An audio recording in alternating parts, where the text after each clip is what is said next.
Welcome to Beyond the Box.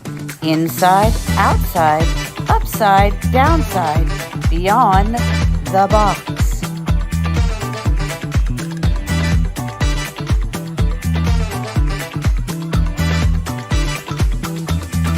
Break it down. Our guests are insiders, now on the outside and the right side, dropping truth and nuclear intel bombs and breaking it down just for you. And now it's time to meet your hosts and co-hosts. Your hosts of Beyond the Box are Brenda Lankarge and Suzanne Hott. Brenda Lankarge is host of Beyond the Box and retired law enforcement. Joined by Suzanne Hott, host of Beyond the Box, Joel's Indoor Arena and Event Center, and White Horse Productions. They are joined by co-hosts Tom Althouse, Brian Tseng, and Penny L.A. Shepard. Brian Tseng, co-host Beyond the Box, is Total Disclosure Now movement. Tom Althouse, co-host Beyond the Box, is the real author of The Matrix, The Immortals, and The Matrix Redeemed. Break it down. And Penny L.A. Shepard, executive producer and co-host of The Awake Nation, Dark Outpost, Patriots Perspective, and Beyond the Box.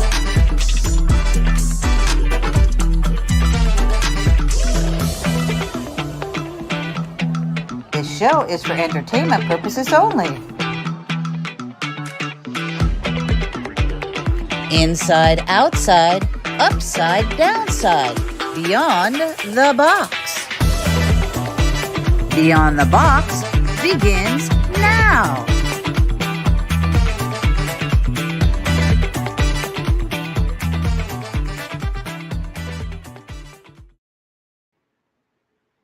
Hello, everybody. So today is March 9th, 2024, and welcome back to the 16th episode of Beyond the Box. Susie, how are you? Susie. You doing all right?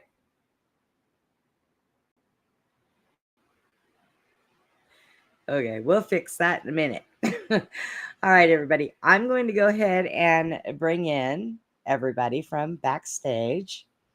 Tonight, we've got Andy with us.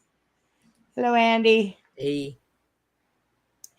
And we've got our executive producer, Penny L.A. Shepard. Hola. Penny. Susie? Hello. Yeah. We have no We sound. can't hear you. We can't hear you. We can I don't see know you. what's going on. We cannot hear you. She might have to go out and come back in. And then we have Brian with us. Hi, Brian. Hello, everybody. Hopefully you can hear me tonight. We Yes, can. We can hear you, we but can. we can't see you. We're kind of at a disadvantage here. We can see Susie, but we can't hear her. And I don't know why you can't see Brian. I can see him. You can see Brian? Okay. On my screen, I can he's see him frozen. now. He's That's frozen. okay. We'll roll with it. Yeah. Okay. So tonight we're going to Brian is basically going to be our active guest tonight. We're going to ask him a few things. We're going to listen to some of the stuff that he is very knowledgeable about. First, I want to start off, Brian, because I didn't get a chance last time when you were on the show. So I would like you to tell everybody about your Disclosure Now movement, what it's about, and what is the end goal of it. Great. Thank you so much for asking, Brenda. Let me share my screen while I answer that excellent question. And I think I got the right one. Yes. Okay. So basically, it's like this. As long as we are all down here on Earth arguing with each other about whether or not ETs exist, much less whether or not our governments or rogue, shady government groups have basically been working with our government, negative ETs to sell us out, we're never going to have what many of us call our Star Trek future. We're talking about free energy, being able to clean up the environment, medical bed technology that you see disclosed in all of these movies. And so I'm throwing a conference coming up in July, and people, the general public, must come to understand the truth of secret space programs, super soldier operations, things like military abductees. These are all, special access programs. They're off the books. And these secret space programs means they're literally taking humanity into space and interacting with ETs in mostly up to now terrible ways. And we want to flip the whole script and make it in positive ways that humanity is in space. And instead of humanity interacting with negatively oriented ETs or NAA, negative agenda aliens, we want to have humanity interact with positively service to other oriented aliens, or ETs rather. And the reason why I personally, and I think a lot of people would agree with me, call it the full disclosure now movement. It's like full is all capital, disclosure is with a capital D, and then now is all capital. The disclosure part, a lot of us know about, who've been on the scene or following the scene rather for a while, at least in my case. About UFOs and underground military bases and things like that. Well, actually more like UFOs and the laser beams and the free energy and the Tesla technology. But the full part, that's where you get into the satanic ritual abuse and, where the baddies are hurting the kids in underground military bases. And it's not glamorous. Even the term super soldier, a lot of the people who have survived these programs will agree they don't like that term. The term's good from a publicity perspective of, hey, let's capture the public's imagination and get them on board. But most of the public won't think or will come to understand it's not such a super program when they are right, when they're hurting children sexually and physically and emotionally and spiritually and mind controlling them, and then sticking them in clone bodies and giving them altered personalities, an assassin personality alter, or a sex kitten or sex slave alter, a psychic spy or even psychic assassin alter, and these are things that a lot of people who, they have their memories wiped, like to a T. I've never met anyone who's like, oh yeah, I was in these programs, I remember everything, because they didn't wipe my memories, and half the battle is what I found is, as far as I know, I'm not an experiencer like that. I haven't been in any of the programs as far as I know in this timeline. But they wipe everyone's memories, and they don't want you to talk about what you saw or did or experienced. And if you do begin to reveal the secrets that you've been literally programmed not to reveal, for example, there's something called omega programming, to commit suicide. And I'm sure we've talked about this on the show. So I could go a bit into maybe how I got involved and where we want to go with the full how did you get involved? Yeah. And to finish it up, what our end goal is that we're really a bottom-up movement. We're not expecting disclosure from the government to just open up the books and they're going to realize, oh yeah, Senator so-and-so's did this on this island over here with these rock stars and movie stars over here. And here's your project name. It's never right. Not going to happen. Or they'll leak the project name and they'll leak disinformation and they'll stick a movie out with a similar sounding terminology and they'll just confuse people even more. The bottom up aspect is people who survive these programs coming out, naming names, putting out their chronology, like timeline, and then summarizing, writing it up, their timeline in a nice, please, plain English, easy to understand, or German if you're German, as long as we can translate it in English, whatever, time chronology. And then, off the timeline and your summary, we would expect for people to have a coherent set of demands. If I was taken away to a military base and this was done to me, and I was promised this much money, and I know this technology is around and my parents aren't in good health. Well, I want medical bed technology released. I want the names of everyone on that staff who tortured me released, because that is not ethical. It doesn't matter what you said I signed when I was 8 years old. I'm kind of speaking as a voice of the survivors, if you will. Okay. And as names are being named and places and times and people's testimonies are coming out in public, and this is all lining up with all the leaked documentation and footage and all the assistance we're getting from above, whatever form, then there's going to be a floodgate. And off of that, we want to have televised tribunals for justice. Oh, yes. That'd be nice. And, I spoke with Arkeem about this, and he said, that and we'll get into this in the show. He actually went to future timelines, and he went to many, and he said he saw not a ton, it wasn't the majority, but he saw a few, the brighter timelines, like 5 or 6 or 7, where there were these tribunals, and there was rose garden memorials, like at Camp Hero out by Montauk, east end of Long Island, where a lot of this happened.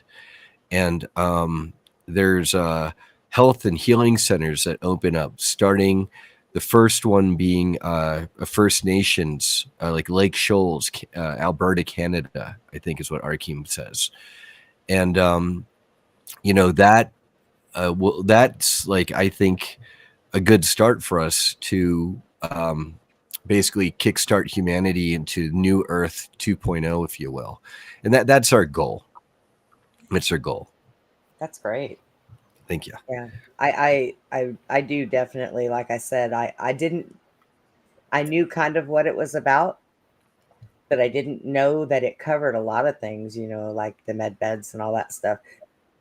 I actually have known about those for a long time. As a matter of fact, I had an email in for that somebody had given me when they found.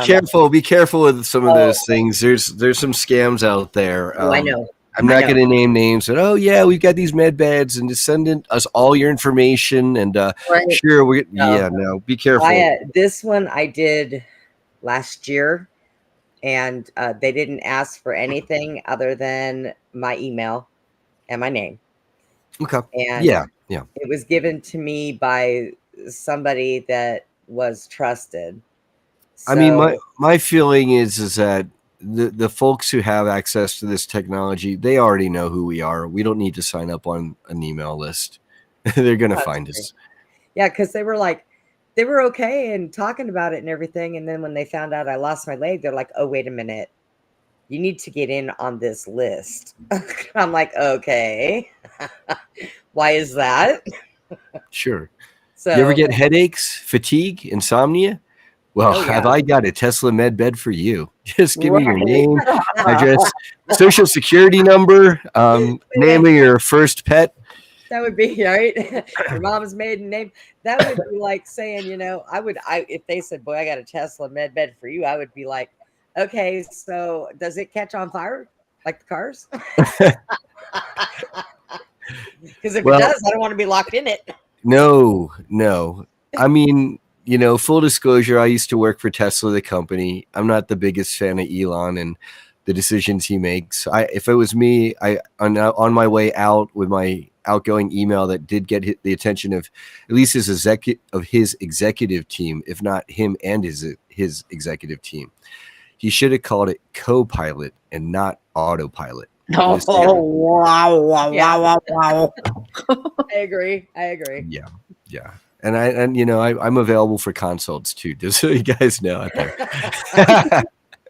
No, but but it does encompass a lot because I don't know. You ever watch the show X Files? Yes. Yes. And the truth is out there, and it's just so like you're just so like Chinese American water torture on Chinese American, drip, drip, drip, and then you finally get to like they have to come out with the movies to spill it out about okay, this is what the black goo is about, and these are like who the smoking guy is, and we're this elite group, and they're trying to like some of them are trying to sell us out to the negative ETs, and some of us are trying to like save humanity as like a Hail Mary behind the scenes, and like who is who. I think the full disclosure movement began a lot like that. And now we're at the point where all this stuff is coming to light and it's all being revealed. And a lot of us aren't being like whack-a-mole anymore. And so, strike while the iron is hot. And so this is now the time and the place for it.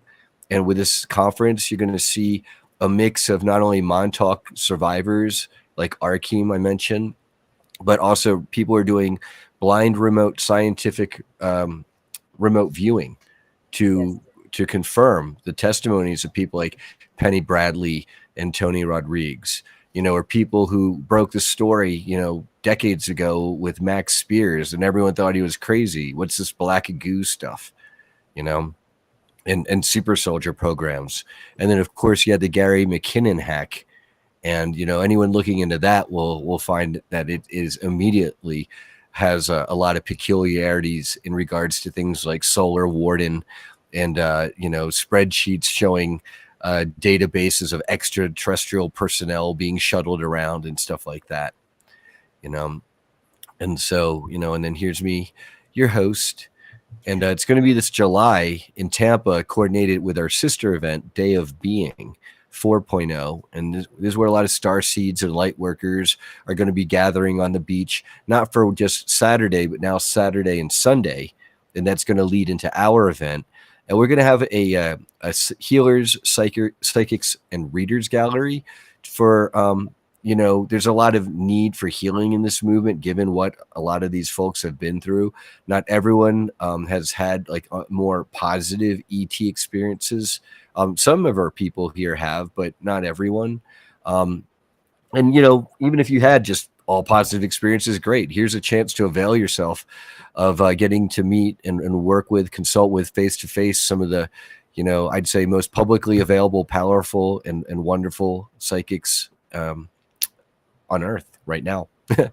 I'm really proud of what we put together here, And so we've got a 4-day event. We got VIP tickets and regular tickets, and the VIP dinners. This includes 3 VIP dinners where they're going to be a hoot. We're going to do a humorous Ask Me Anything, and then a plated dinner where we do SS peers and remote viewers speaking with each other, because this is what makes it real for people. When you don't get people spontaneously like, I don't know. I used to be a community organizer, and getting to spend time alone with the survivors of these programs and together and questioning them, not grilling them, but, questioning them in my own way and putting together all the pieces, and they really all fall into place. I'm not going to say everything's 100% falls into place like an exact jigsaw puzzle. There are different perspectives and this and that, but in the main, the whole framework pretty much fits together. And I think a lot of you would all agree with it, if I was to just draw it out, which I'm sure I will someday. Penny, you wanted me to get into how I got into this, you said? Yes, please. Yeah. So I'm a very privileged person. I grew up where Chinese American immigrant, where World War II, you had the communist civil war between Chiang Kai-shek, Cash My Check, and Mao and his forces. And my dad's side was with Chiang Kai-shek, or Cash My Check, as some people call him. They took the national treasury of China over to Taiwan. And they said, we're China. And the U.S. said, yeah, you guys are China. And the whole world agreed. And China was all of a sudden not China, the mainland. You guys just hush. You guys are a bunch of commies. And, that was my dad's side. And so my my grandfather, that was my father's father, my grandfather's side, was apparently staff or somehow with Chiang Kai-shek's entourage. Okay. And therefore, with his connections, was able to get, and I guess the OSS, which then turned into the CIA. Yes. And I knew nothing about any of this, and that's all I How know. did you find out? I found out after my grandfather died that it turned out, what do you know, he spoke English well enough that he taught it to other people who spoke Mandarin Chinese at like a university level over back in Taiwan. And, only when he was like dying, he was like speaking to me and saying, I'm sorry. I'm like, what the fuck? My Right. grandpa speaking English to me? Like, he was always speaking Mandarin, which I Oh, didn't speak wow. at that time. You Okay. didn't know he spoke English? No. And that was like one of the last times I saw him. Yeah. I mean, I was like 8 years old around maybe when he died. I'm not sure. But I was pretty befuddled. But maybe I was like older, maybe 13 or 14 by then. Maybe his grandma died on my mom's side around 8 years old. But needless to say, that helped to get grandfather's side over to New York City, where he had like some restaurants and maybe some laundromats in the region, and some in one in Tom's River, Chinese restaurant at the shore, and one in Wildwood. And my dad came over and from Taiwan and put himself through Spring Garden Community College night school to learn like electrical engineering, and became like refrigerator and TV repair guy, began working for Xerox. This is all pertinent, so I'm going to just so you guys know. And this was when back in the 80s when Xerox was in the race against IBM and Apple to do home computing. And, Apple was probably in the lead with graphics. IBM was a close second, at least with computing. And then Xerox was like, they had copy machines. And I remember the night my father came home and told my mother, and I was young, like, about how he got fired. Like, fired? What's that mean? That sounds bad. I was like probably 5. All I knew is fired looked bad. It was bad. He had a really serious look on his face, and so did my mother. And I found out that his department, because they're failing and really far behind, so they were getting axed, and he was one of the highest performing people in his department. Okay, and so and he was Chinese and American engineer, funny accent, didn't play ball with the other guys and kiss butt in politics, so he was one of the first to go, and that really lit a fire under his butt. He died last November, just so you guys know, from the jabs. A stroke and multiple clots. I warned him and everyone in the family not to take them, by the way. Yep. And I know we're not on YouTube, that the dumpster fire of a platform. So we're Yeah, we are. like Awake Nation, we're allowed to talk about stuff on this channel or not. Okay. No, we're not. No, we're not. So, no, we're not. Oh, we're not? Oh, shh. All right. Well, then beat me out so the algorithms don't kill us and then hunt me down with drones. Well, Okay. here's the thing. No one can actually see who you are except for this still picture of you. That's right. I'm transmitting from a Faraday cage in the underground bunker, and this is for entertainment purposes only, people. I'm just totally 100% not kidding. We're just doing this stuff and saying it because we're having a good time. Good time. No sarcasm. No, we're still Awake Nation is on YouTube. We do the Awake Nation news, but David, got stricken for talking about some of these issues. Yes. Okay. I'm sorry. I thought we were on Rumble or Odyssey. My bad. We will be. Okay. Yeah, that's what we're doing too. We're going to migrate over all our stuff from YouTube because we saw what happened to the Journey to Truth guys. I love Aaron and Tyler, and they had like probably, I don't know, maybe 70 or 80,000 subscribers. Yeah, David had 250,000. That's a kick in the nuts. And then he said, how long it's going to take to get the followers back? We had like 10 followers. Tell me about it. Yeah. And so coming back to this, this lit a fire under my father's butt to start his own company out of our basement there in Newtown, Pennsylvania. At first it was Zoom Computing, and then it was TSENG Labs Incorporated. And what he basically ended up doing, and you can look it up on Wikipedia, TSENG Labs Inc. Here, I can even pull it up right here. I'll share again. He revolutionized the home computing field on the IBM PC side of things by doing computer graphics chips and computer graphics cards, where he was the one apparently who first did overclocking. And so here was the logo, TLI, for TSENG Labs Inc. And then his computer chips on his boards would make the cheaper RAM, SD RAM or SRAM. One of them was more expensive, like cost twice as much and ran twice as fast. Well, he made, like, through overclocking, the cheaper memory that cost half as much but ran half as fast, run as fast as the more expensive stuff. Okay? Oh, wow.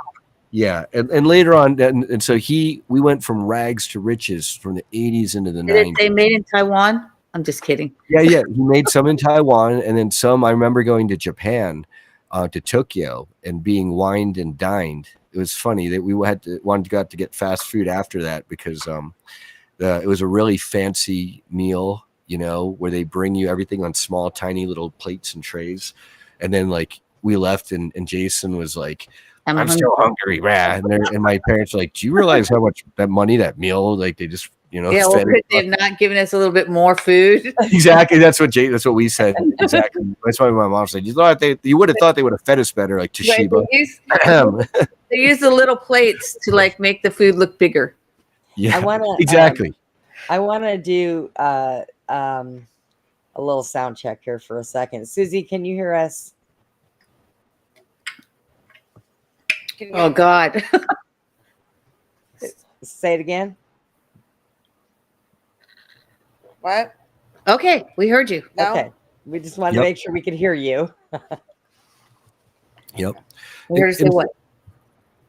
Yeah. And so what happened is this basically enabled me, like our whole rags to riches, working class American born Chinese for me, immigrant family. I'm first generation with my two brothers. I'm the eldest. To basically, go to the Lawrenceville boarding school, where I found out there's some strange elite connections there for the kids who went there. And then we lived close enough in the area because we moved from Newtown to New Hope, Pennsylvania. And then the Lawrenceville school was not far away. And my brother had a buddy who ended up going from our public school there, and Jason followed him. And a year later, I followed.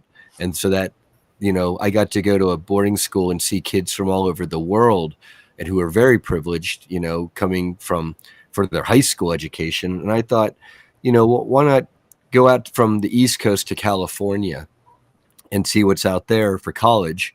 My parents were really nice and sent me on a cultural exchange for 6 weeks to Australia. So I got to see the outback. And so I got to grow up with a really, a privileged international perspective, and having started out with a little bit of a working class immigrant, sentimentality, if you will, or sympathies. And went to college with a degree in biochem at Occidental. That's where Obama went for like 3 years before he transferred out. I'm not a fan. I'll put it out there. I'll say it for the record, by the way. And then from there, I got to be in the field for a little bit of biochem and realized I did not like that. And I became a community organizer, working with doctors, mostly in the Bay Area, California, San Francisco, and then up and down California and across the country, doing medical advocacy, doing things like fighting, how politicians allow nonprofit hospital corporations to get tax breaks in order to do charity care, but they don't do charity care. What they do is they shut down hospitals they take over in poor areas after sucking out all the lucrative doctors and wealthier patients to their hospitals up the hill, taking out all the fancy medical equipment, shutting down the poor hospital, which they promised to keep open, And then it's all tax free while they jack up prices on healthcare from having babies to knee surgeries. And what we did is, I learned techniques and tactics and strategies that really apply to any movement. Okay, including and especially the full disclosure now movement, where instead of going and getting a bunch of people together with signs and bullhorns, to the parking lot of the executive headquarters that's like 40 stories high, and they're on the 30th story, and you're saying, what do we want? Healthcare. When do we want it? Now. Right. Don't shut down our hospital. No, whatever, stupid chants. Not that you don't ever do that, but 9 times out of 10, Oh, sorry. Again, what happens is the executives are up there on the 30th floor sipping their cafe lattes with their sushi dinner or lunch, buffet, looking down saying, oh man, I hope the protester in red doesn't scratch my Maserati. Right. Okay. So what do you do in that situation? What you do is you go and round up all the doctors who recognize how badly people are going to be hurt when that hospital is shut down, together with the nurses who are delivering or working in the neonatal intensive care unit. That's like the first thing that gets axed because it's a money loser, quote unquote, to these hospital chains who don't want to care for the poor babies of poor ladies. Okay. And you threaten to pull the nonprofit tax breaks of these corporations by threatening these politicians. You go to City Hall with the doctors, patients, nurses, pizza parlor owners who, they own the place that makes cheesesteaks down the road, where all the doctors and nurses eat, and the coffee place, the cafe where they all go and chill out, and the bar owner.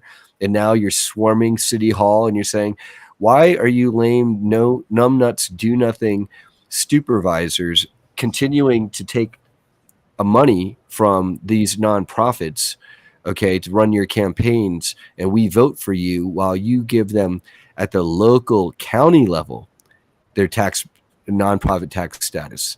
And so what you see is they all of a sudden go, well, Sutter Health or Kaiser or whoever, Prime Health, actually Prime is not a nonprofit as far as I know. But Sutter or Kaiser, what is this about you? I've got all my constituents up in arms. You have to do this. And they might thumb their nose at first at supervisor A or B or C. But what happens when you go to the next county over, like in Berkeley, where Sutter is pulling the same garbage? And now those supervisors, the ones who stand with us they graduate. They're no longer supervisors. Now they qualify as supervisors. Thank you. Okay. Now they're clamoring. And all of a sudden at the state level, you get these opportunistic state level politicians who want to now go to the federal level. And they say, oh, well, I'm going to take a tilt, at Sutter or Kaiser. And for better or worse, some of them are well-meaning and true believers. Some of them, they're just doing it opportunistically, but the effect is the same. All of a sudden, we had Sutter with their local president of their medical board with a Save St. Luke's Hospital button on the steps of St. Luke's, talking about how Sutter Health was going to do everything it could to save St. Luke's. Here's a hospital corporation that took over St. Luke's, promised to keep it open. They're making buckets of ducats. They've got no problems with money. Like, they can't keep the hospital open. But they needed to get their guy out there to promise everyone that they're going to figure out a way with their blue ribbon panel, which is always a dog and pony show, by the way. But, I was really happy about that work, for example. Those hospital campaigns, among others, are some of the work I'm most proud of, doing full-time volunteer organizing medical advocacy at the operations manager level, trained by people who went back to like the Martin Luther King days and, who put Cesar Chavez on the map, but split with him when he started to do a lot of unprincipled stuff, which that's another topic. And at least until these different experimental campaigns, I was happy with my work. Needless to say, I'm a prepper now. escaped the San Francisco Bay Area and fled. And now I'm here with friends in northern Nevada, and I'm doing my own little business ventures here and there, while because everyone's got to make a living, right? And doing what I can with what resources I can to drive the full disclosure movement. That's pretty awesome. Yeah. So there you go. There we go. So I know that Susie wanted to talk about some stuff with you.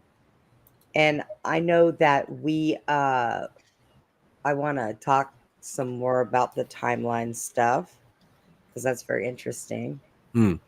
So Susie, are you with us? I am. All right. Was there some stuff you wanted to talk with Brian? Well, I was just wondering, you had brought up about the Colonel, and I wondered what you knew about him. You said you're from San Francisco and you're the area. I just wondered if you had any interaction with anybody that was involved with any of that. No, I personally haven't. When you refer to the Colonel, I only recently found out from when I was on the Montauk Adventure Tour last year that the Montauk Project didn't occur just basically at underneath Camp Hero on Long Island, New York, but also underneath the Presidio. Of the Presidio district, right? A military or a decommissioned, quote unquote, military base, at least decommissioned in the 70s. And then, I lived in San Francisco for 20 years and I had a great time there. But it was only, later on, after 20 years of living there and then leaving, that I learned all this stuff about, like, the temple of, the bad guy, the adversary, if you will, in San Francisco. And then, this stuff under the Presidio and, all this mind control stuff. And then the Colonel, who looked like an owl, right? Who was probably a Draco reptilian related person somehow. And no, I've not, thankfully, as far as I can tell, had any personal interactions with him. But from all the testimonies I've gotten from my time with the survivors of these programs, he's definitely not someone you want to be running into.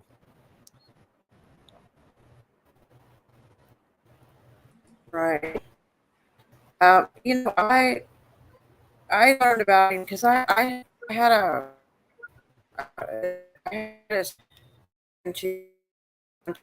Susie, you should mute because it's drowning out Brenda. No, it's okay, Brian. Susie's talking. She's breaking up. You're breaking up a little bit, Susie. Yeah, it's her phone internet. Susie? Yeah, I got good bars showing everything. I don't know. Susie, what I love about doing, actually, almost like, Susie, what I love about doing this show with you is because I know that you've had your own experiences, so you have your own knowledge, and because you're breaking up just because of technical difficulties, maybe if you could type out your questions into the comments and we'll read them out loud, and I'd love to answer anything you have to ask, whether or not we can hear you.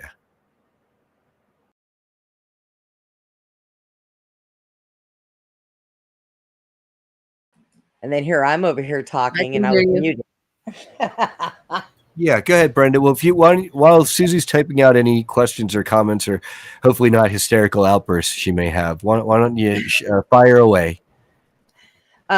Well, basically, I know the last time that you were on, you were talking about the different timelines, like how many different timelines there were. What I wanted to know about that, if there's all those timelines, has there been times that we have gone through them all? You know what I mean? Like okay. So because this is, of course, for entertainment purposes only, and I only play a doctor on TV, Right. right? Because I'm not one. None of this is definitive. This is everything my own opinion Run and what frozen. oh, great. And what I'm putting together. Excellent. Excellent. And what it is that um, from a quantum perspective and from a spiritual perspective, Source Creator wants to experience everything, every possibility. And so from that understanding, everything exists all at once. So, there are people who say, oh, there's only one timeline. I don't personally believe that. I think timelines can get merged together. And then I think everything is happening all at once. And then we, through free will, as a gift from Source and how we vibe, we get to experience whatever timeline we.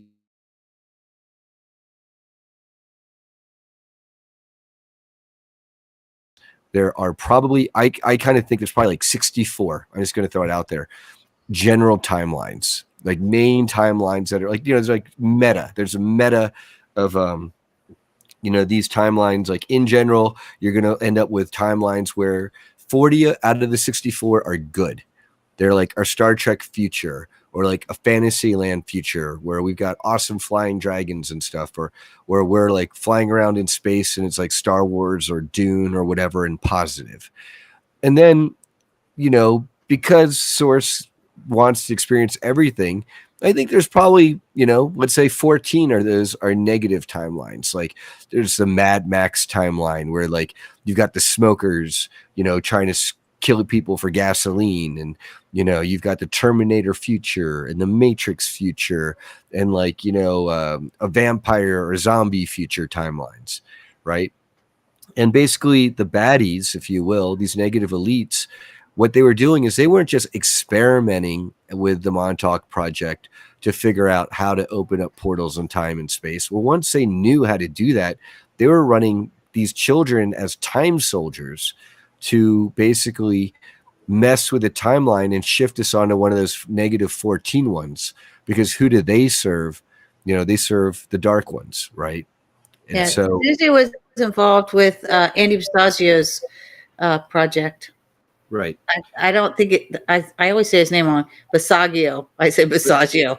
But no, Basiago. Basiago. Basiago or Okay. Basiago. Yeah, Right. Yeah. something like that. It's Italian. What can I say?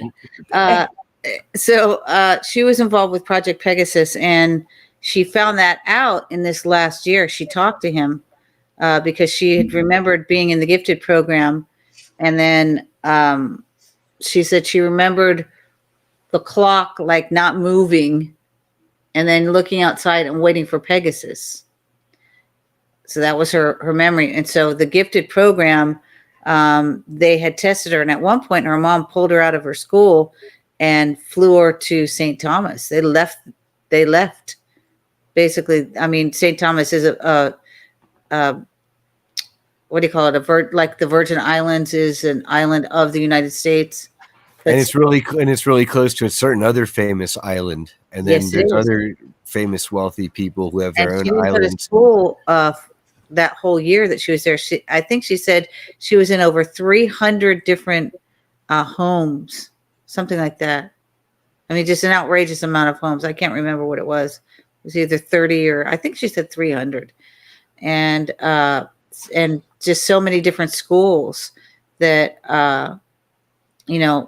and then at one point she was basically her mom just threw her on the side of the street. She had to fend for herself. She has an incredible story of the things that she has done and has been through, and she has unique abilities, and she can she'll have a dream and it'll happen the next day. So much so that when she tells us something like she had a dream, and then we're all like, okay, as far as the warning, because I know when we had left Bastrop, she had a dream that the sheriffs were coming after us, and they were, in fact. They were following us. And then she had this dream, and we go to this place that's like far away, and it has a red door, and that freaked me out. It had a red door. And so we go in there, and I know that the red doors are also used for targeting, right? It's, what house are you going to hit? The one with the red door, right? And so she had this dream that there were guys there with machine guns, coming to get us. And she had a really weird feeling. So she said, all right, well, we need to leave this place, tomorrow, because they'd already paid for it. And so I go, okay. And I'm sitting on the bed and I say, Joel, what are you doing? And Joel, he's a typical kid, right? He's lackadaisical. He says, I'm packing. I'm like, you're packing? I go, okay, I'm going to start packing now too, because we know that Susie has these dreams that come true. Susie, I was just telling him about when we left Bastrop, and that we know that your dreams come true so much that when you had that dream, we're at the place with the red door, and you said that you saw them coming at us with machine guns. And then I'm sitting on the bed and you're like, we need to leave tomorrow. And then Joel starts packing up all his stuff. And I'm like, what are you doing? He's like, I'm packing. And I was like, oh, dang, if Joel's packing, because we know that her dreams come true. We got Susie back. She's using her phone. So we got to be patient to let her ask what she wants to ask. Right, so I'm going to mute. Yeah. Okay. Go ahead, Susie.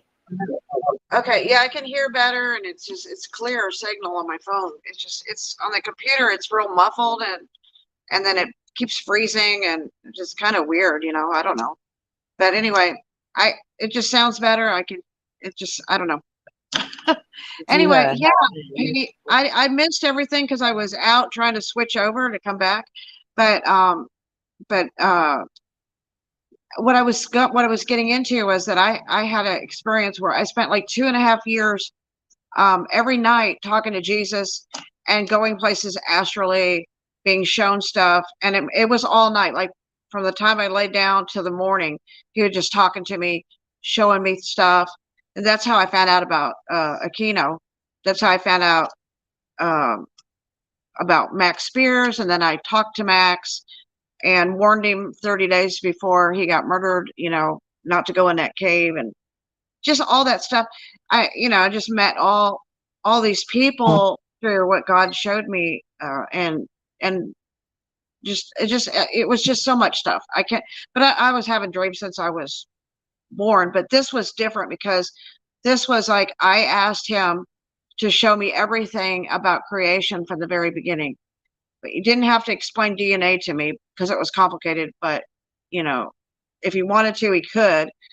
But I needed to know everything from the very beginning. So it was a lot of information. But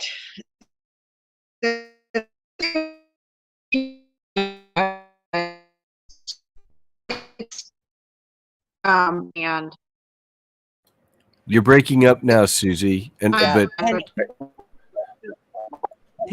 do you guys got? am I breaking still? Yeah, is it raining out there or anything real Yes, cloudy? it did rain. Oh, I got full bars, so I don't know. now you're back. Go ahead, Yeah. Susie. Brian, she's probably gonna fluctuate in and out. By the way, Susie, you're inside the brain. Well, yeah, but I learned about Aquino, and then I met Chet Swift, who told me that he was the assassin that was supposed to take out Aquino back in Vietnam. Okay, and then he was hired to take out Aquino because Aquino had gone rogue and was killing a bunch of people in Cambodia. And so that's what that movie Apocalypse Now was actually made from that. And so it was like God put me in this position to meet all these different people that were all connected to that. So the thing, I want to, I was like, there was a couple videos that I had sent Brenda, and I didn't know if you had seen them. And they involve James Casbolt, who he says that he is Prince Michael because he worked for the Vatican, and the Vatican puts Prince Michael, that was his birth name. James Casbolt was his adopted name, but and he was an assassin for the Vatican. He was a super soldier, and he was over Max Spears, he was over Sarah Adams, he was over Miles Johnson. They were all part of that soldier that worked under the Vatican. or assassination. James Caswell did was Do you want me to play that? Yeah, I'd love to see that because I have not seen that, Susie. Okay, I have the video for this is James Coswell. Susie, I'm going to play it. And the other thing is, Holly Baglio worked under Casbolt. She called him the commander in chief because he was like the one that Casbolt was the boss of all of them, basically, because he took his orders directly from the Vatican and everybody else. So everybody else was just kind of working underneath Casbolt. Now, Casbolt, from what I understand, is still in prison. I don't know if he is or not, but that's the last we heard about Casbolt. So go ahead and play those videos. We'll go from there. I mean, you all know my history. I was, so you'll say you don't, okay. I was raised in the Jesuit orphanage in Canada, in British Columbia, and I spent from 1976 there to 1979 in this place. I've been involved with Opus Dei heavily. I've been involved with the Vatican heavily. And I was indoctrinated into MI6 SIS at 5 years old. And I was trained. I came over to England in 79. I settled into England in the early 80s with a foster family. That's the Casbolt family. And I was indoctrinated into that. I started live operations in my teens with them, and that was under the cover of drug wars in London and in areas like Brighton. I was given diplomatic immunity in my teens, and I killed my first man when I was 16 years old in Brighton, and that was a child porn ring that was being run there. There was a guy involved in that, and I shot him outside a place called the Sharp Bar on the Brighton seafront in broad daylight in front of multiple witnesses. I've got over 200 confirmed kills since I was a teenager, all through the 90s and from 2000 to 2012. Just carried on. I was genetically enhanced over a period of years, not just my mind, my body. Right. And on my records, it says I've got over 200 kills.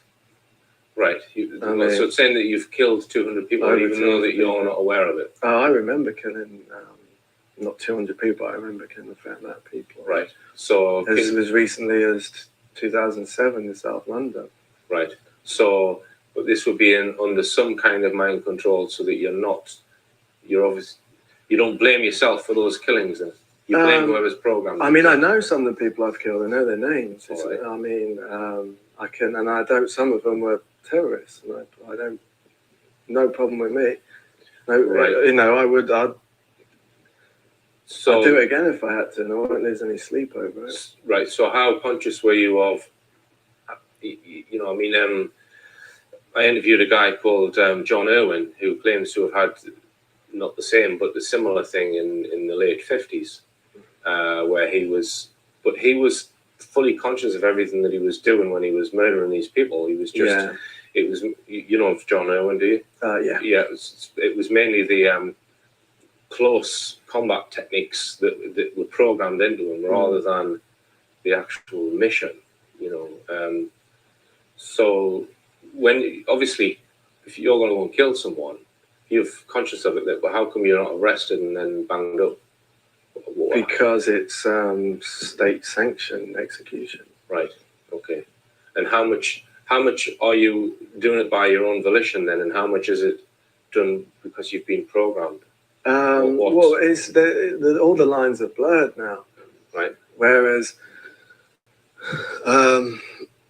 in the recent years, I volunteered for some of it.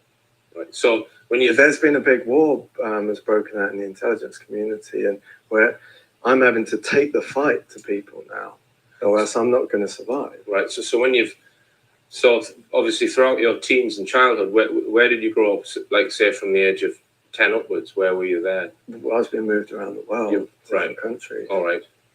Being trained. Right. So when you've murdered these people, what was the technique that you've used? Various things. 2007 was myself and another individual. We travelled. Well, I won't say where we travelled from, but we travelled to an area in South London, right? And we were. Well, I won't say too many details about him because it's not my place to speak for him. The guy that was with me. So you were both in this mission together then? Yeah. Right, as a team. Sort of thing, right? Twin team. Yeah. Right. So what was the method of execution then? Well, we waited in our car. MI6 Jeep pulled up, and this guy got out, gave us a briefcase. But before he gave us a briefcase, he gave us a trigger word, right? Which and it's not just trigger words. He used a combination of hardware to activate implants, but right. It's that state of mind that they can put you in, that I'll go into then, which is I'll be very cold and efficient, and all that matters is the target, the mission. That's all that matters. That's all that exists. But what was the actual method? Well, he gave us the briefcase that had a gun, Smith & Wesson. I was often given the same gun. It's a 9mm Smith & Wesson with a pearl handle on it, and it's got a symbol of a black dragon on the handle. Right. And I call that gun Drago. Okay. And I've used that gun many times. So it's a shot to the head at close range then? No, we went to a house and went in the house, tied a guy to a chair, right. Put a pillowcase over his head, and I shot him in the face 7 times. Right. So would that not be reported in the media? Would that not be picked up? Would local police not then be called? Would that not then, is there no prospect of that then getting out to? I don't know. I tried to research so how would certain right killings, like certain things that happened in Brighton when I was 16, 17 years old. So you would then be picked up by, I mean, how would you then get away from the murder scene without being caught by the normal police? Well, you just walk out. Right. Just walk out of the house, shut the door, get back in the car, drive to the operatives that gave the briefcase, give them the briefcase back and go home. Right. It's not really rocket science. Thoughts?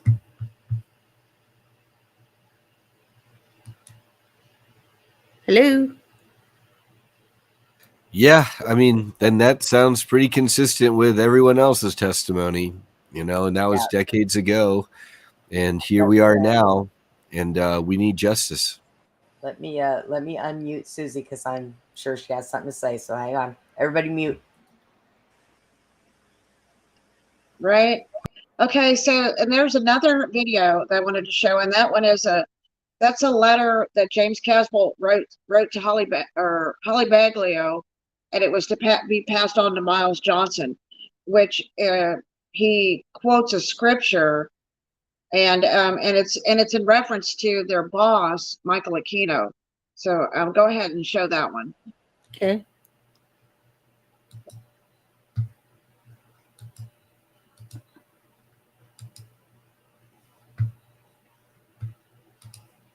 Oh, shoot. Hold on a second. Okay, here we go.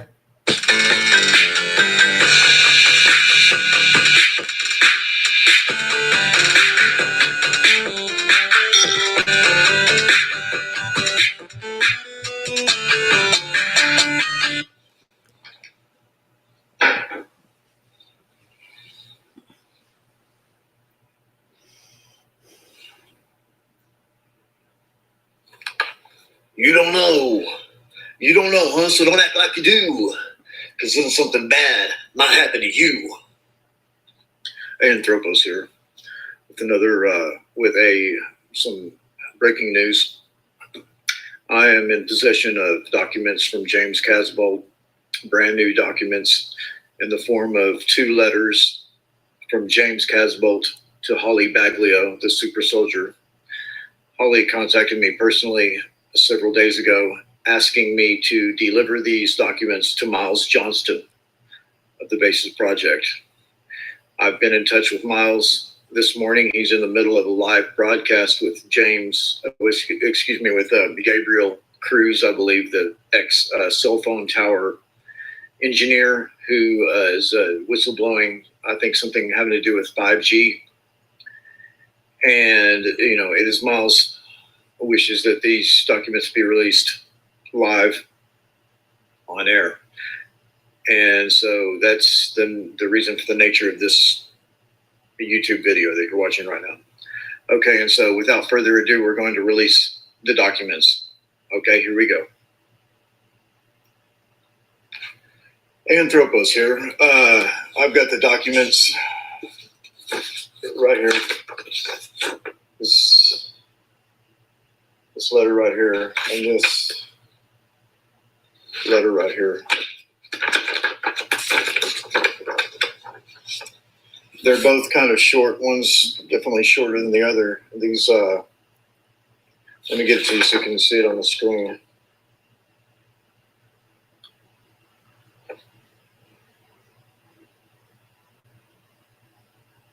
Okay.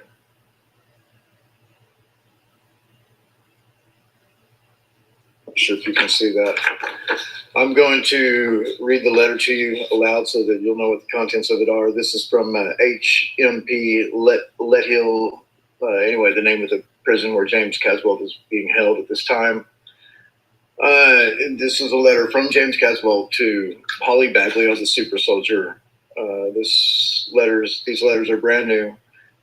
And 2 days ago, Holly reached out to me and asked me to get these letters to Miles Johnston. I contacted Miles Johnston and told him I was in possession of the documents and asked him, you know, where he wanted them, and he instructed me to present them live on his show with Gabriel Cruz, the ex cell tower technician who's doing some whistleblowing about G5. Okay, there's an actual, you know, photocopy of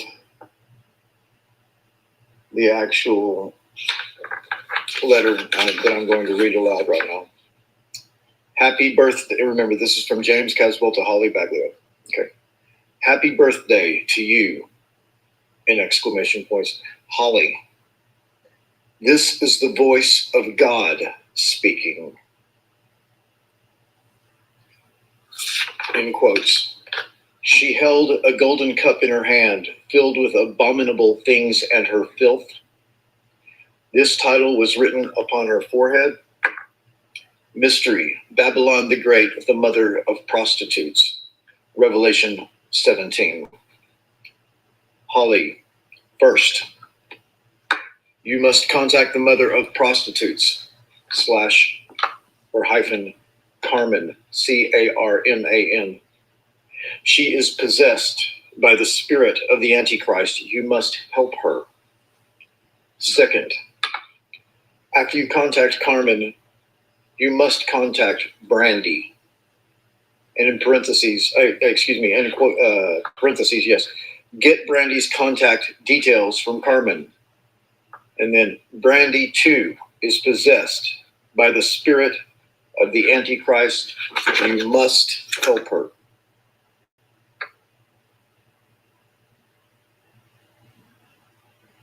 Okay, kind of sounds like a bunch of gibberish, which leads me to believe that that possibly this is some type of code. That's all I can come up with. From what I've seen of James Casbolt, I don't have any reason to believe that his mental capacity has been diminished. Right now, I don't have any reason to believe that. And he is quoting the Bible, and he's writing in plain language. The nature of these words that he's writing, the quotation from Revelation, of course, is something that I'm very familiar with, not only from being a Christian in my youth and having read the Bible from covers to cover several times while I was in prison. But also, this is the same type of imagery that is used in a number of Western occult Hermetic orders, Hermetic brotherhoods, including the one that I am a member of, a lifelong member of, a secret society. So this is secret society imagery that you're seeing right here. It's not just the rantings of a madman, I don't think. Okay, now, so here's the second letter, which is even more brief than the first. It's kind of a follow-up or whatever. So here's this letter right here.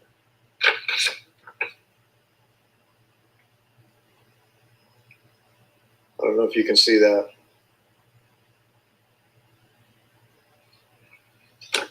That's the letter. Okay, I'm going to read this aloud to you. And so again, this is another letter from James Casbolt to Super Soldier Holly Baglio. And Holly has appeared on my show before, and I have. She's a friend of mine, and she reached out to me to ask me to give these documents to Miles Johnston because it's known in some circles that I have limited access to Miles. Okay. Okay, this one's dated October 16th, year of agriculture, 2018. Today's the 27th. So he wrote this letter 11 days ago. Okay. Dear Holly, show Miles the Revelation 17 letter and tell him you await instructions from the Colonel, Colonel. Enclosed poem, my friend something. It's been a long war, in quotation marks. He is a talented artist and poet. Your friend, Ultraman Maitreya, military commander. So I don't have access to this poem. Apparently, from the contents of this, it seems like there's a poem sent from prison that was written by one of James Casbolt's comrades in prison. I don't know. I don't have access to that. I guess the name of the poem is "It's been a long war," like a long old war or something like that. It's been a long war. Obviously, the thing that sticks out the most about this letter is reference to the Colonel. Show Miles the Revelation 17 letter and tell him you await instructions from the Colonel. I don't know who this Colonel is. Of course, I've got to guess. Of course, I'm not going to say his name. It has come to my attention that this James Casbolt, who was trying to bring attention to this Colonel maybe a year ago or at some point, trying to advertise his affiliation or alleged affiliation with this Colonel. And if this is the same person, he's talking about a Colonel or maybe a retired Colonel or active Colonel, I'm not sure, in the United States Army with the type of, I don't want to say Presidio or anything like that, but I don't know that it's that Colonel. And there is a Colonel that I asked to be on my show, and he politely and very cleverly and humorously, didn't. I'm not gonna say. Anyway, declined. He declined my invitation, and his letter of decline or whatever it was. It was pretty funny, and so regardless of what else is said about this gentleman by anyone else, I definitely have nothing bad to say about the Colonel, at the very least because of the reasons that this is an extremely powerful individual, and I'm not talking about his standing in the United States Army. I'm talking about that this person is known to be extremely powerful in the astral realm. So that's all we're going to say about the Colonel. And I don't know. I have no idea what, Colonel that this letter is referring to, but I've got to guess. All right, man, that's it. Anthropos reporting for You Don't Know. You don't know, huh? So don't act like you do.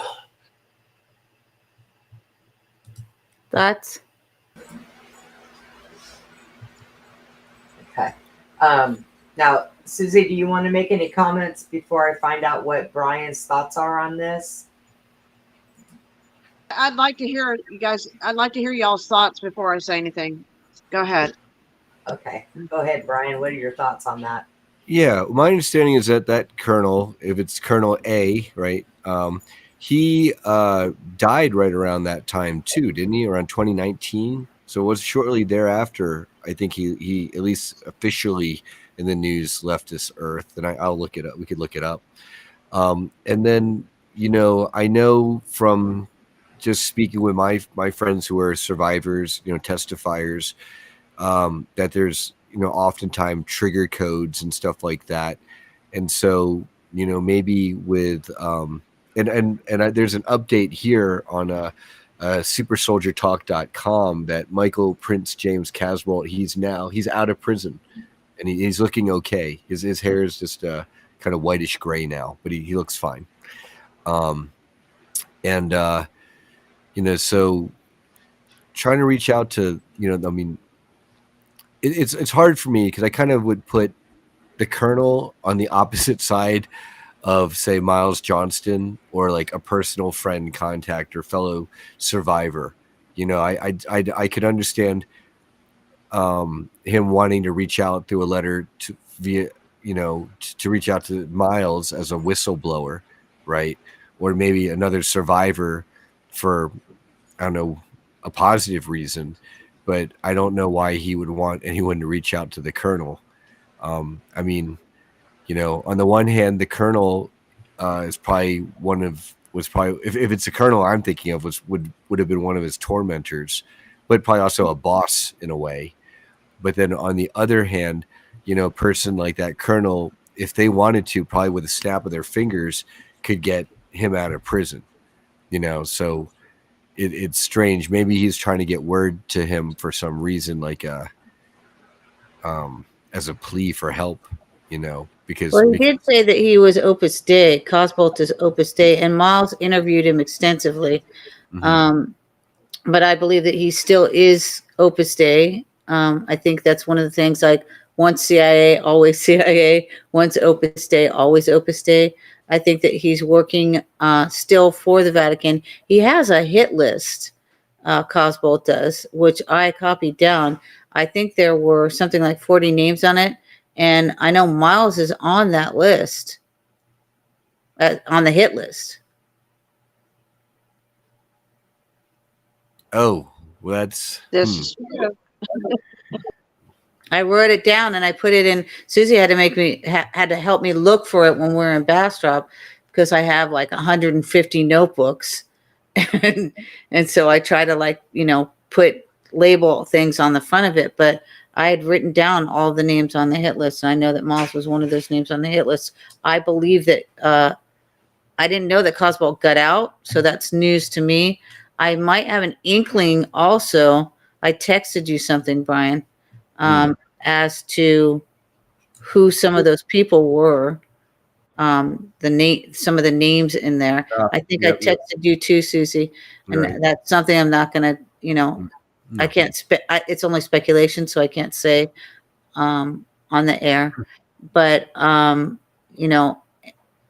very interesting letter. I have a history with that particular person, which isn't favorable, but that doesn't diminish the letter in and of itself.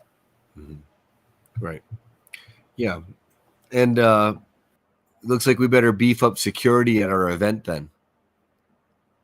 Perhaps. Because now he's out. So we just learned two things right now. I mean, Miles is going to be a headliner at our event. So I've got him scheduled to be there. So, but I don't know. I mean, it's like what I was taught as an organizer is, what do you do if you're going to do something and then, that you're meant to do, and then you get scared? Yes. just do what you were going to do before you got scared in the first place. Yes. Don't let fear get in your way. Yes, and there's a reason for everything. We get information from one another, and this is your whole process is an information intel gathering conference. So my advice to everyone, there was another conference that I told you about that is in Bastrop, and with Tony Rodriguez is going to be there. So I texted him and forewarned him regarding the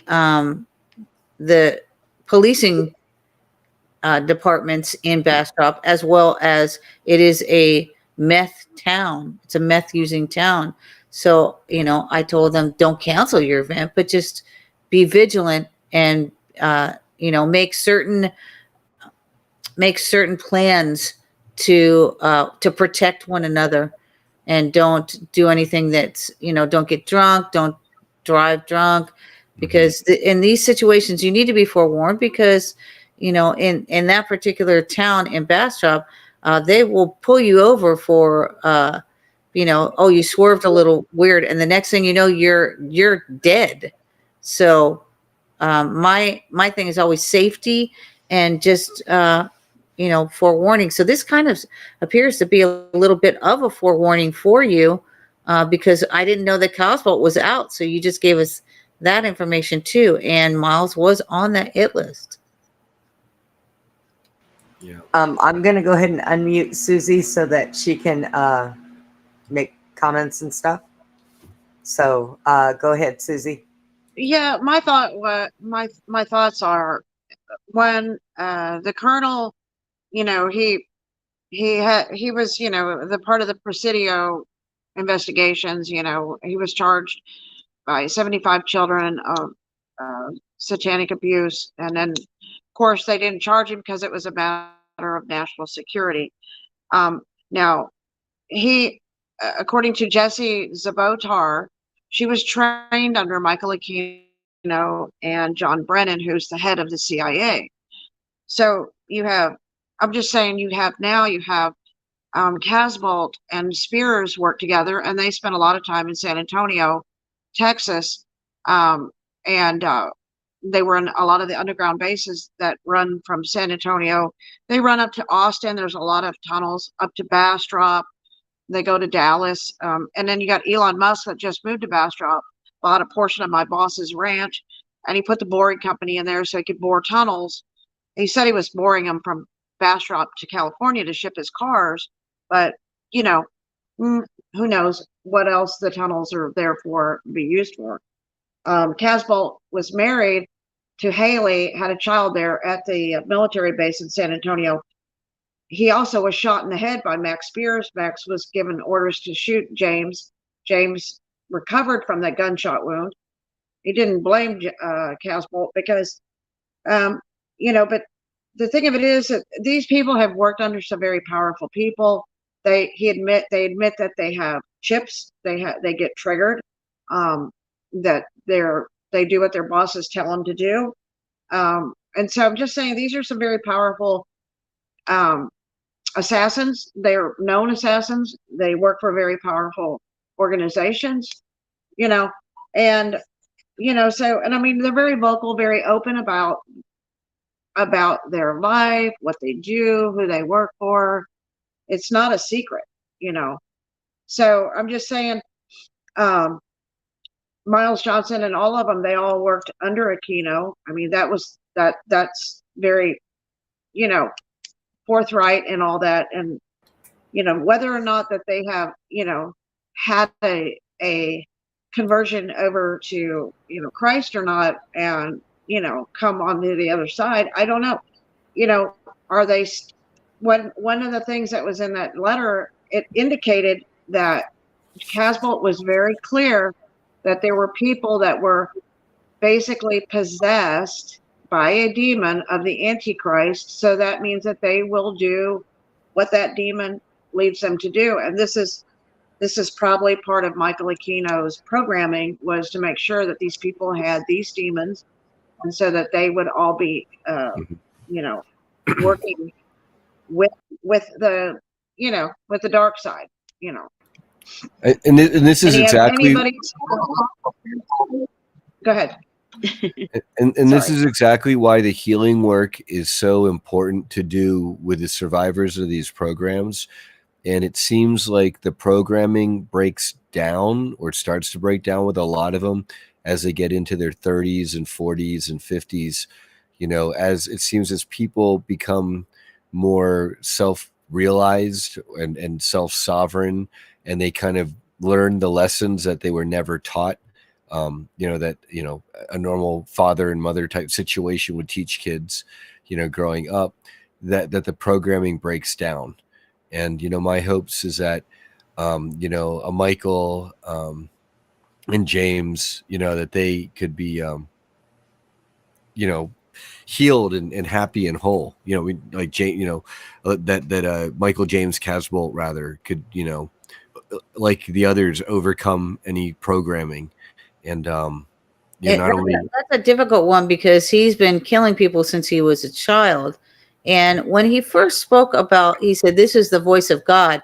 Well, the voice of God is actually known as V2K.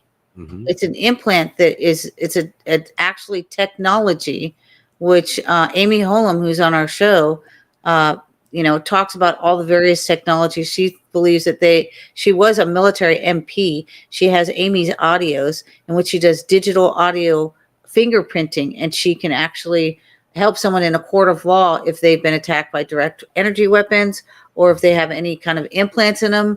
She can actually find those. So I found that interesting that he said, this is the voice of God. Not necessarily, we need to look at all of the sides of what these individuals are saying. Plus, Casbolt is a very compelling individual. Susie, because you studied him as well, can you tell us a little bit about who Haley's father is? Well, according to Casbolt, he's the Pindar, and I guess that somebody pretty high up with the Vatican, and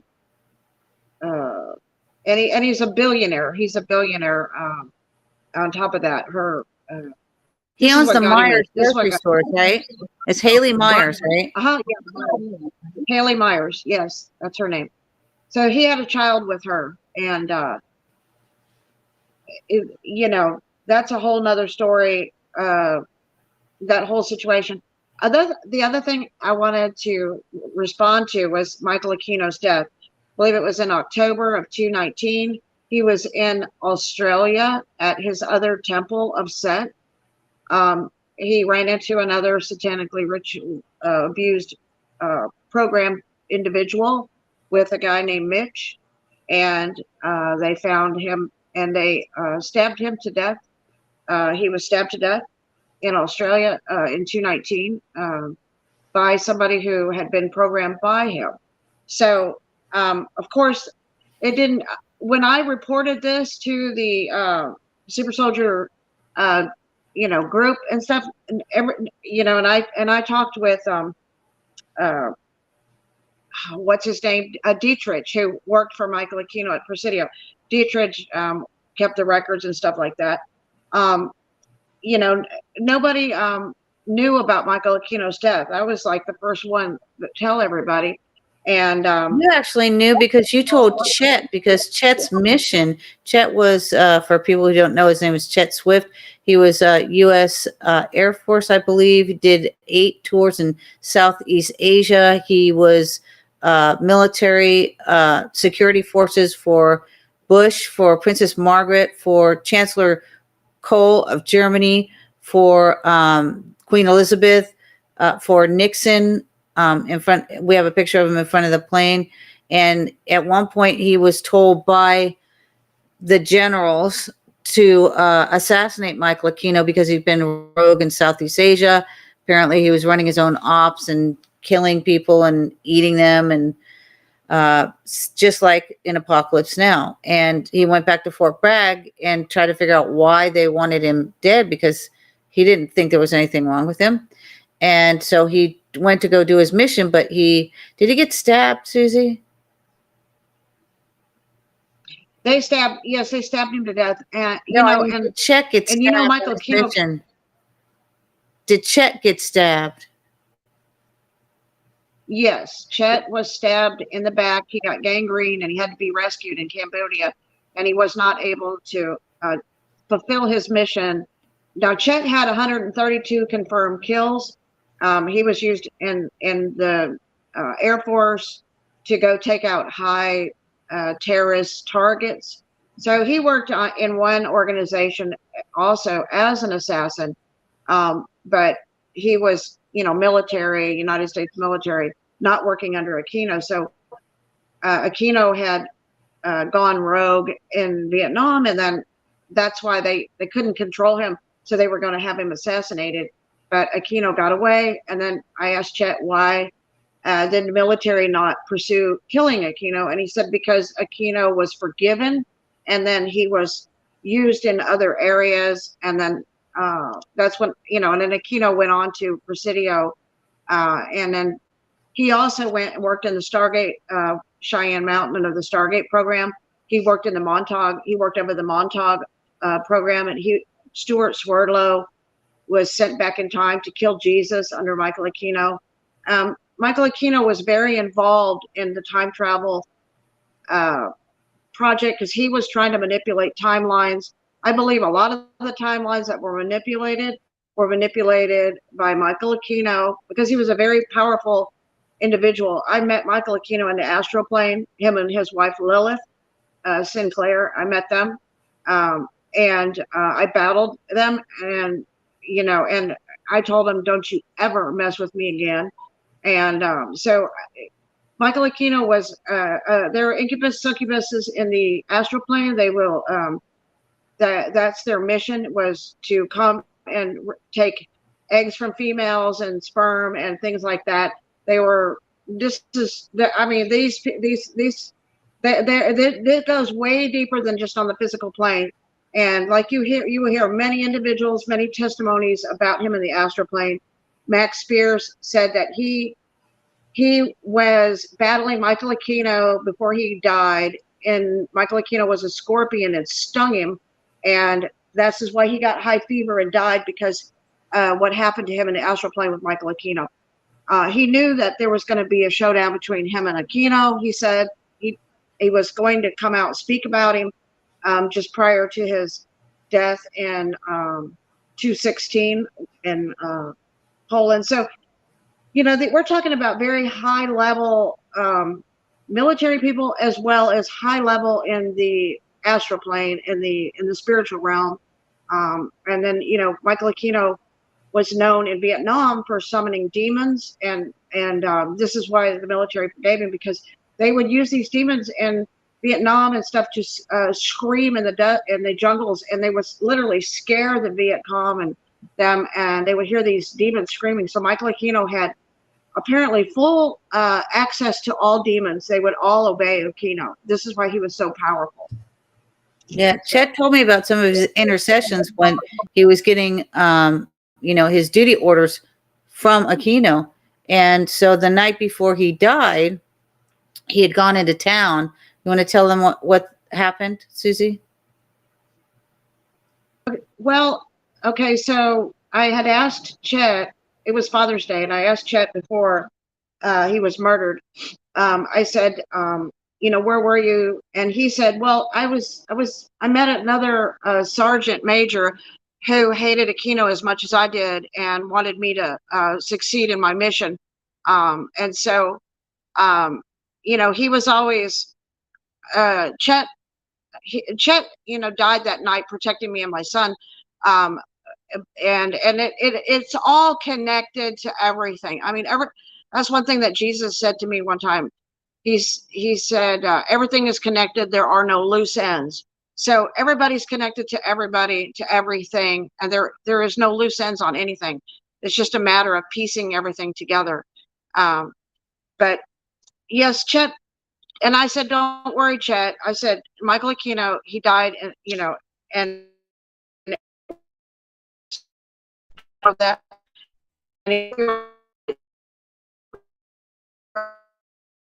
We're having a little bit of a glitch, Susie.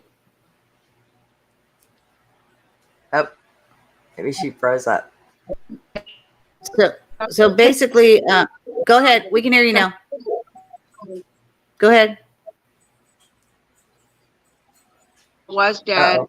I told everybody that, and then that was in 219. Chet was killed about 6, 7, 8 months later, and I told him that Aquino had been killed. Now Aquino, I believe, had a plan to pass his consciousness into another baby, he was not born from a baby per se, like a woman gives birth to a child.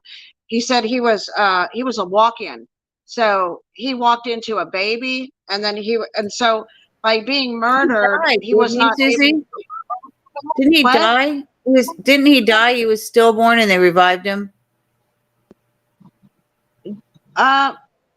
Did he die? Who died? Michael Aquino? Aquino, when he was born, he said he was born dead and then they revived him.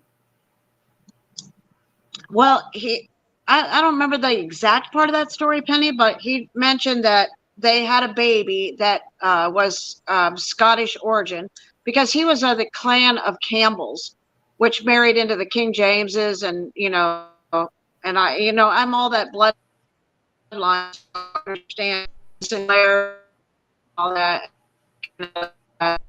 But he was born into a baby that died, or they killed the baby, and then they transferred his consciousness into that baby. They like to use babies versus going into an adult as a walk-in. It's, we've met some walk-ins that were, didn't we, Penny, a little bit older. Yes, one that said Penny wouldn't understand, but I'm a walk-in because I won't say her name, but let's just call her Agent P and recreation. And so she said Penny won't understand, but Jen died. Agent P died in Mexico. And she said that it was what was the woman? It was a famous woman that died. I'll have to look her up. That took her it was her body. Jane Mansfield. Mansfield. She said, "I'm Jane Mansfield. I'm not Jen anymore. Jen died, and I'm Jane Mansfield." I made a deal with her that I would get her kids back if she let me walk in, because she was committing suicide. So at the time of her death, she said Jane Mansfield walked into this body. Now, Jane Mansfield was married to Anton LaVey, or not married to Anton LaVey, but was Anton LaVey, the Church of Satan, who Michael Aquino joined the Church of Satan prior to starting his own temple of Set. So it's all connected. Yes, which would explain why she had a Necronomicon. I had to look that up. I'm like, what's that? And also every time we drove around, people tried to hit us in the car when she was in the car. Jane Mansfield died in a car. I believe Anton LaVey had cursed her husband because he wanted her to get married to him, and she died instead in a car accident. All right. And what a lot of people don't understand is that these demons, or these things, or these curses that are put on people, it doesn't matter if you jump from body to body, whether you're a walk-in or whatever, or a new life, they will follow you into the other life. That's why in the Bible it says these things will follow to the third or fourth generation. And these curses do not because of what your mom and dad did and their mistakes. They because of what you did, your karma, and they will follow you for 3 to 4 generations, depending, until they get their karma, or until you till you can break these curses that have been put over your life. Okay, Brian, what all do you know about that stuff? I mean, all I can say is a couple observations, because Susie has been through a lot of, the terrible aspects of these programs. it would make sense that people who've been through a lot, they also get gifted oftentimes, or at least in the accounts that I read about, the presence of Jesus. You know, that's a blessing. That's quite an honor, obviously. And so it's kind of like, you know, you had to experience some of the nasty stuff at the hands of the minions of the enemy, but then you also got to be directly educated in the secrets of the universe by, you know, brother Jesus. So, you know, there's that.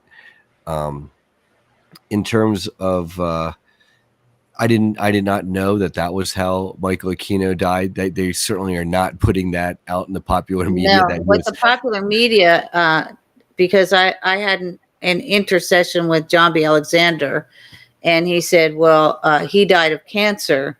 He said he died some time ago. He apparently was one of the people that knew, because he and Michael Aquino worked together. Now, we talked with Ellie yesterday about the Stargate project. And so now we find, and we had asked her, because I believe that Ingo Swann was a good person. Mhm. And he went through some times where he went through Scientology and came out of it. So did, I believe, Hal Puthoff. So, you know, and it's deception. But I'd asked the question yesterday, and as we know, the military takes anything that is good and weaponizes it and uses it for nefarious purposes. So Aquino was on that opposite side, in which he used everything for nefarious purposes, and he weaponized these programs for and with the military.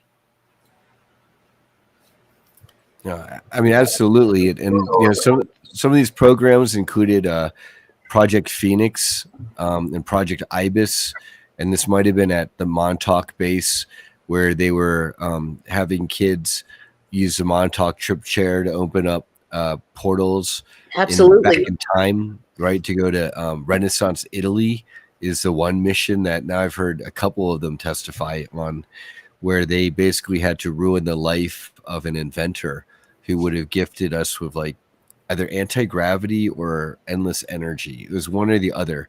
And they basically, Time Soldier implanted themselves to ruin this dude's life and erase him from history. And that's so it's crazy. Yeah, why would you go back in time to kill Jesus? Well, why? I mean, if you're a Satanist, I mean, if you're looked at the video, and he said that Aquino sent him back in time to kill Jesus. When I saw that, I literally like ran around the kitchen because I knew it was true, and I started crying. And, you know, so why would you take upon that mission to go and do that? He said he went back twice. Well, I mean, think about it. Aquino as a Satanist, I mean, if he could, it's like, you know, someone wants to, you know, I mean, not that that would work, but the people say, oh, it's, you know, take out Hitler before he started World War II. But from a Satanist perspective, they'd want to take out Jesus before he could, do a sacrifice for us all, for example. All right, I'm going to unmute Susie. All right, Susie. Yeah, I mean, my brain is going in 50 directions. You know, when I met Max, I found him on Facebook, and I told him, "Did you die in a cave in Atlantis? And did you meet Jesus in that cave?" And Max said to me, "How do you know that?" You know, that's part of one of the things that Jesus had showed me in my dreams for those 2.5 years. Was about Max back in Atlantis. Michael Aquino was the high priest, or known as what we would call in the Bible Lucifer. He was known as the one who walked amongst the stones of fire, which those were in Atlantis. He was a high priest, but in Atlantis, Michael Aquino was known as like the Atlanteans thought of him as a regular guy, that like they didn't know that he was really Satan in the flesh, basically as a man. And then it talks about that you were corrupted by your corrupt trading. It says that about Lucifer. "Oh, Lucifer, how art thou fallen from heaven, son of the dawn." He said, and it says, "You are just a man." It says in the Bible, "You are just a man, but you shall be cut down to the ground." which he was cut down to the ground with when he was knifed in Australia. And it said, you were corrupt, you were perfect in all your ways, but you were made, you were corrupt because of your evil, because he became greedy. Now, what I remember was that Max, what I told Max when I met him was that I knew that he had died in a cave, but that he met Jesus in that cave, and that Michael Aquino had astral traveled into there and said he would help him, but he didn't. I told him, be careful of the high priest. At the time, I did not know who Michael Aquino was. When I was telling him this, I just said the high priest of Atlantis. He said, who is that? I said, I don't know who he is in this lifetime yet, but he was known as Mani. But I don't know who he is now, but do not go back in that cave because he will kill you. And he said, you don't understand. I'm a time traveler and I have to go back into that cave. And I said, well, Jesus said that you would have to live for like 2,000 years and work out your karma, but that you would be okay. He goes, I didn't just meet Jesus in that cave. He said, I was to carry the Christ consciousness throughout the 2,000 years. So I think that's a lot of what the super soldiers are referencing is a lot of people I've been hearing them talk about the Christ consciousness. And that is knowing about Christ. And even though they get taken over by demons or they get controlled by evil, groups or whatever, they still can break free because they have that Christ consciousness within them. And so a lot of these super soldiers have that. They're just been under mind control and different things, Now, 30 days later, Max, I found out, was killed. And then I talked to Chris Jo Hart, who was a reporter from England, and she told me the story about the scorpion part. Penny and I are still good friends with Chris. Now, he said Michael Aquino stung him, and I warned him. Now that's how I found out who Michael Aquino was, after I found out that it was him that he said stung him, and then he died. He had black goo coming out of him after he died and after he got stung by the scorpion. But it was just 30 days later, and I tried to prevent that from happening, but I couldn't, and I was just sick to my stomach when I found out about Max getting killed, because he was a whistleblower and he was coming out and he was trying to get the information out. And then my ancestry is, I'm completely related to Max Spears and his family. That's like their ancestors are all my ancestors. And so I am good friends with his mother. And so it was a real tragedy what happened to Max. Susie, speaking of what happened to Max, I wanted to ask you, because, I've heard the reports that when he died, he coughed up or vomited up a copious amounts of this black goo. And, when I first heard that, I thought, oh, they must have poisoned him with the black goo. And then someone else, might have been Penny Bradley, I'm not sure. It might have been her who said, no, what it was is, when he died with whatever they killed him with, like a directed energy weapon or whatever, the black goo was already inside of him, because a lot of super soldiers already have this stuff in them, and was probably even helping to keep him alive or his system going. And then when he died, that's when, his system was dying. That's when he puked it up. And so I was wondering if you had any insight onto that. I did. I heard all those theories. Of course, I talked to his mother, and they're all just theories based on what everybody thinks happened to him. But Michael Aquino wrote a book called Mind War, and in that book, what Michael Aquino said was he believed that all battles were to be fought in the astral plane. That you don't fight your enemies, physically, but you fight them in the astral. And many people. Chris Jo Hart had battled Michael Aquino in the astral plane, and she was scared to death of him. And as you heard that other guy mention, he didn't want anything to do with it. A lot of people Didn't she once call him daddy, and then she didn't even realize that she did that? You know what? this is what okay, that is what what's his name from California that worked for Michael Aquino at Presidio. He said that. Oh, Dietrich said it. Okay. And Dietrich is known. He's a vampire, I guess. You know, he drinks blood. Like for real. Whatever. For real, yeah. But Dietrich worked under Michael Aquino at Presidio, did all the paperwork and shredded everything or whatever. So he has his own podcast and everything. So he knows a lot about Aquino.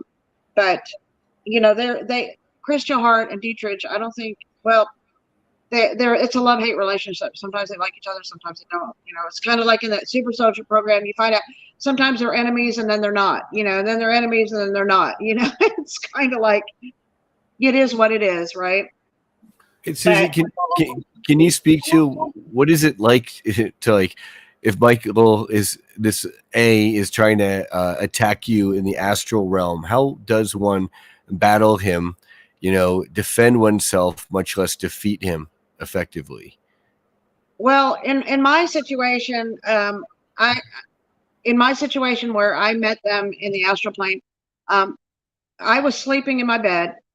They came into my room. It was him and Lilith, and they levitated my my astral body out of my physical body. So I was still in my bed. My physical body was still laying on the bed, but I came out of my body. And they were trying to mess with me sexually, like take some eggs from me or something. And I reached over and I grabbed my angel. I have angels with me. So I grabbed one of my angels. I just grabbed him with my right arm and I flew out of there as fast as I could. I flew and I took the angel with me. And when I got to a cave, and Lilith was inside the cave behind a big black cauldron, and she was brewing all this stuff up in this cauldron. She was making this stuff, and I went into the angel stayed outside the cave. I walked into the cave. I got up to the cauldron and I kicked that cauldron over. It was about half full of some kind of goo or something, and it spilled all over her feet. And then I said to her, "Don't you ever mess with me again." And then I went back, and then that was the end.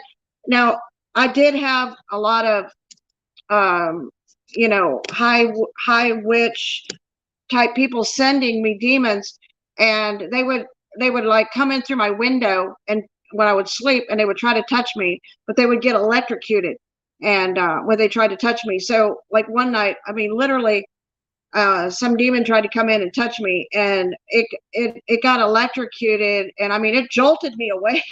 It was like zzz, you know.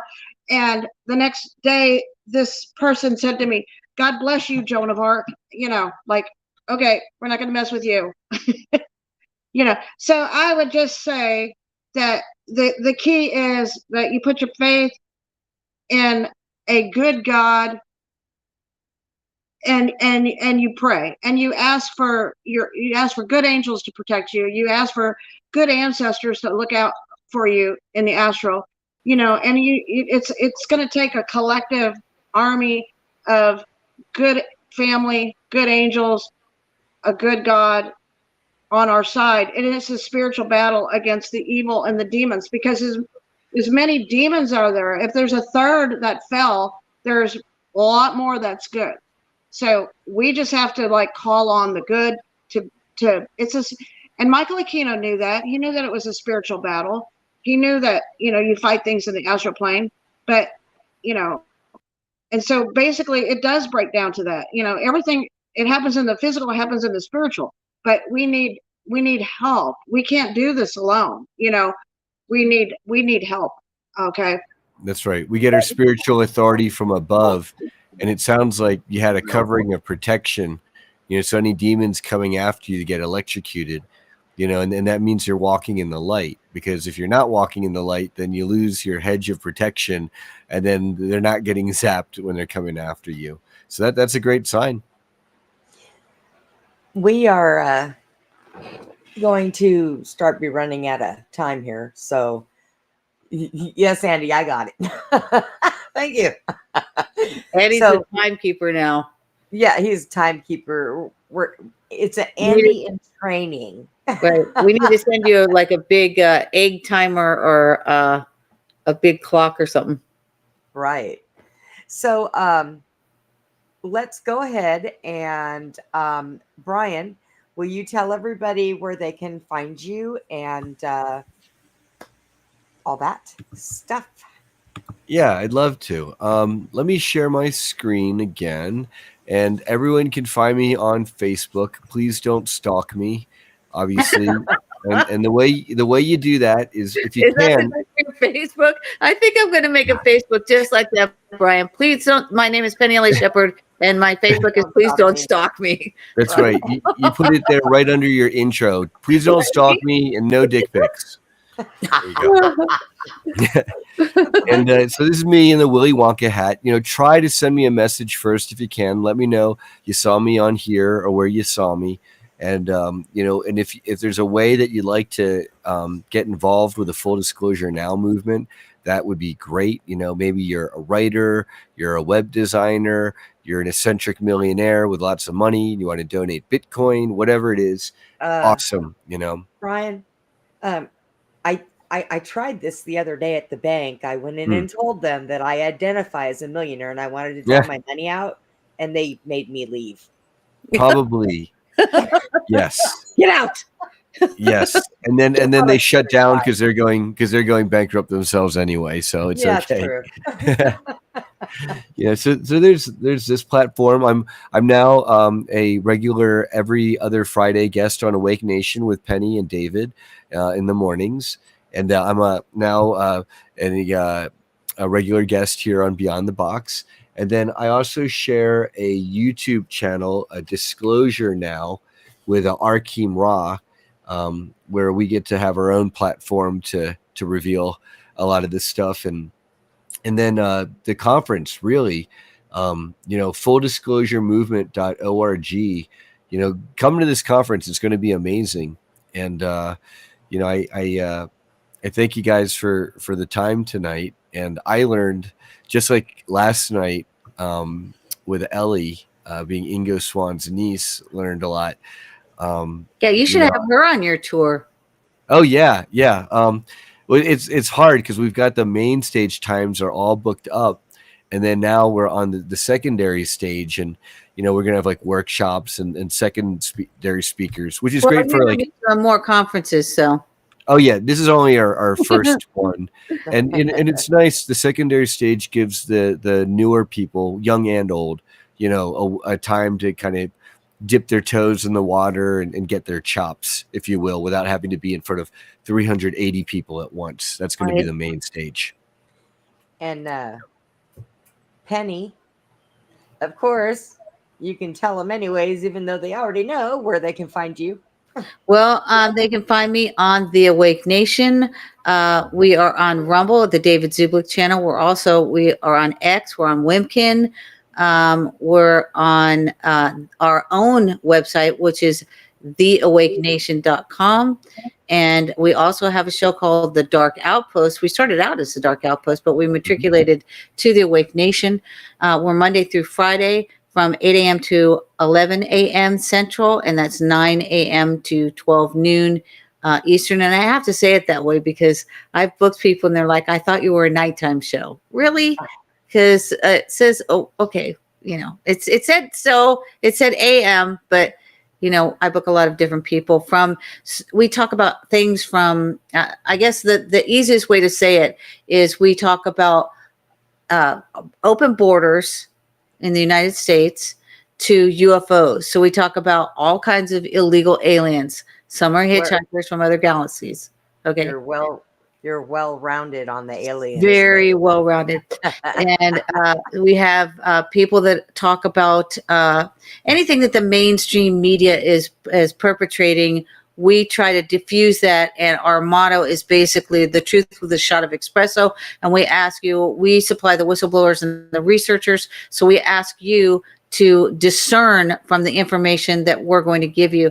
I'm more middle ground now. I used to be very definitive, but now with so much information coming out, it's just very hard to make a hardcore decision until you have a fount of information behind you from which you can then draw that conclusion. I had somebody come to me the other day with the Chow death and tell me that if you don't know who that is, Google Angela Chow. She died in Texas, about 40 miles from Austin, and they said that Mitch McConnell owned the ranch. So I said, well, I don't know that. And so I looked to try and find who the owner of the ranch is, and I couldn't find the owner of the ranch. But then I did find that her husband owned a substantial, large portion of property in Blanco County, Blanco County is where Johnson, because she died on a ranch in Johnson. So please research everything. Don't take anything at face value. I say, don't believe anything that I say. Please join us on the Awake Nation. Also, we have the Dark Outpost, which is a subscription-based organization, so to speak. And we have people like Susie, and she has Hot Shots, which is going to be premiering on there. We're also having another co-host who will be on every other Friday is Tom Outhouse. He will be on Beyond the Box as a co-host. By the way, Brian, you're a co-host. You've exceeded guest capacity. Thank you. Yeah, did You're- accept that? You yet? are a bona fide co-host. Our hosts are Brenda and Susie, and then we are co-hosts. Excellent. Now I've got my sergeant stripes. Just moved her into the middle. Right. I can do that now. All right. So now Susie's like, Susie, you were literally, I'm sorry, I'm going to move you back there because I thought this was the coolest thing ever. You're in the brain. Okay. I don't know, would you keep her still because I've got her muted and I can't unmute her because She's in the brain. She's in the brain. So that just Okay. is fabulous. Anyway, Susie. X. Good, Susie. I'm with all the brainiacs. That's why. Great. I snapped a picture of it because it looks freaking awesome. That's all I can say. So if you'd like to contribute to Susie, Susie, you have how many horses? 30. Okay. And we're encroaching the very end of this hour where if you would like to donate to her, you can donate to bowarrowhorses@yahoo.com. She has a PayPal there. So it will help for horses and dogs and cattle and all sorts of things. So we're on the verge right now of saying goodbye. So I'm just going to say good night to your dogs. So I'm going to say good night, Putin. Good night, Tucker Carlson. And Andy, of course, you can find him here. He does a Grin and Guardian show for the Sports Cat broadcast. It's coin collection challenge coins. Very interesting. I used to collect them. So everybody stick around and watch this video till the end. I'm so proud of Penny. And if you're an animal lover, please watch. And we will see you all next week. Ship it out. Bye-bye.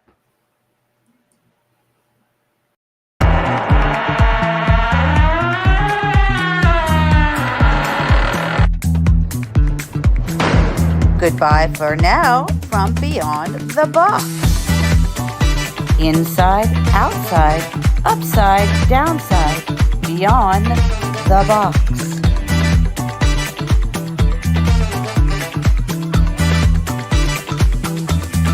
Break it down. Please join us again for Beyond the Box, Friday and Saturday evening from 9 p.m. to 11 p.m. Central, from 10 p.m. to 12 Eastern. Join us for more intel bombs with our extraordinary guests.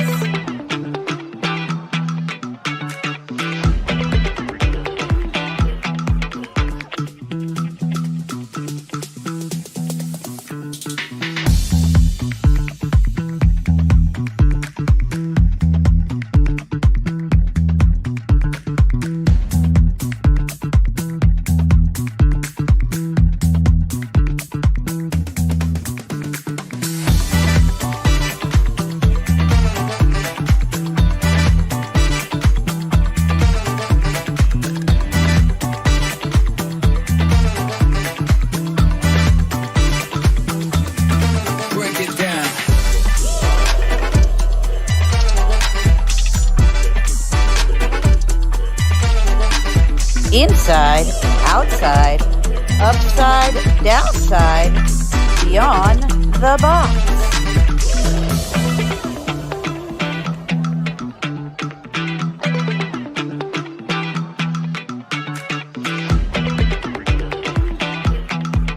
Good night, Putin. Good night, Tucker Carlson.